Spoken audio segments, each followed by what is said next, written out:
வணக்கம் சகோ, இது உங்கள் டிஎஃப் தமிழ் மூவி டைம். இன்னைக்கு ராகாஷா அப்படிங்கிற ஒரு தெலுங்கு படத்தை பற்றி தான் பார்க்க போகிறோம். முதல்ல ராகாஷா அப்படிங்கிற இந்த படத்துடைய கதை என்னன்னு பார்த்துடலாம். படத்துடைய ஸ்டார்டிங்லேயே ஒரு கிராமத்தை காட்டுறாங்க. அந்த கிராமத்தில் பல நூறு வருஷங்களாகவே ஒரு வினோதமான சடங்கை செஞ்சுட்டு வராங்க. அது என்ன சடங்கு அப்படின்னா, அந்த கிராமத்துக்கு 3 தடவை எச்சரிக்கை ஒன்று வரும். அந்த 3 விதமான எச்சரிக்கை அந்த கிராமத்துக்கு வந்த உடனே கிராமத்தில் இருக்கிற மக்கள் எல்லாருமே கூடி பேசி அவங்களுக்குள்ள ஒருத்தரை தேர்ந்தெடுத்து அந்த கிராமத்துடைய எல்லையில் இருக்கிற பாழடைஞ்ச கோட்டைக்கு அந்த மனிதரை அனுப்பிவிடுவாங்க. அது எதுக்குன்னா, அந்த கோட்டைக்குள்ளே இருக்கிற பிரம்ம ராட்சசனுக்கு பலி கொடுக்கறதுக்காக தான் அந்த மனிதனை உயிரோடு அந்த கோட்டைக்குள்ளே அனுப்புகிறாங்க.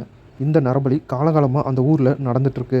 இந்த தடவையும் 3 எச்சரிக்கை அதே மாதிரி வருது. ஊர்க்காரங்களாம் சேர்ந்து பேசி உயிரோடு இருக்கிற ஒரு நபரை அந்த கோட்டைக்குள்ளே அனுப்ப முடிவெடுக்கிறாங்க. அது யாருன்னா, நம்ம ஹீரோ தான். எங்கேயோ அமெரிக்காவில் இருந்த ஹீரோ தன்னுடைய சொந்த ஊருக்கு வந்து காதலியை பார்த்து கல்யாணம் பண்ணலான்னு வந்த ஹீரோவுக்கு அடுத்தடுத்து அவருக்கு நடந்த சம்பவம் காரணமாக அவரை ஊர் மக்கள் தேர்ந்தெடுக்கக்கூடிய சூழ்நிலை ஏற்பட்டுருச்சு. அப்படி அமெரிக்காவிலிருந்து தன்னுடைய காதலியை பார்க்க ஊருக்கு வந்த நம்ம ஹீரோவுக்கு என்னதான் ஆச்சு, எதனால் ஊர் மக்கள் ஹீரோவை தேர்ந்தெடுத்தாங்க, ஹீரோ நினைச்ச மாதிரியே அவருடைய காதலி அவருக்கு கிடைச்சாங்களா, கோட்டைக்குள்ளே போன ஹீரோ உயிரோடு திரும்பி வந்தாரா, அந்த ஊர் மக்கள் எதுக்காக அந்த கோட்டைக்குள்ளே இருக்கிற பிரம்ம ராட்சசனுக்கு உயிர் பலி தந்துட்டு இருக்காங்க, உண்மையிலேயே அந்த கோட்டைக்குள்ளே பிரம்ம ராட்சசன் அப்படிங்கிற அந்த அரக்கன் இருக்கானா அப்படிங்கிற இந்த எல்லா கேள்விக்கான பதிலையும் இந்த படத்தை பார்த்து நீங்களே தெரிஞ்சுக்கங்க.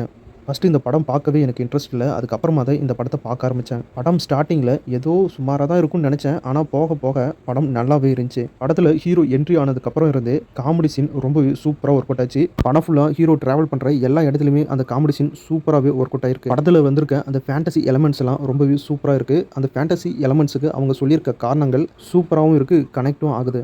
கடைசியாக அந்த பிரம்ம ராட்சசனுடைய எமோஷனல் சீன்லாம் ரொம்பவே சூப்பராக ஒர்க் அவுட் ஆச்சு. டோட்டலாக இந்த படம் எப்படி இருக்குது அப்படின்னா, ஒரு சூப்பரான படமாக இருக்குது அப்படின்னு நான் சொல்லுவேன். ஃபேண்டசி, ஹாரரு, மிஸ்ட்ரி, காமெடி அப்படின்னு ரொம்ப சூப்பராக என்டர்டெயின் பண்ணி இந்த படத்தை நமக்கு கொடுத்துருக்காங்க. கண்டிப்பாக இந்த படத்தை ஃபேமிலியோடு பார்த்து என்ஜாய் பண்ணலாம். அந்த அளவுக்கு படம் நல்லாயிருக்கு. இந்த படத்தில் எந்த ஒரு 18+ காட்சிகளும் இல்லை. ராகாஷா அப்படிங்கிற இந்த தெலுங்கு படம் இப்போ தமிழ் டப்போட ரிலீஸ் பண்ணியிருக்காங்க. செக் பண்ணி பாருங்கள், படம் நல்லாயிருக்கு.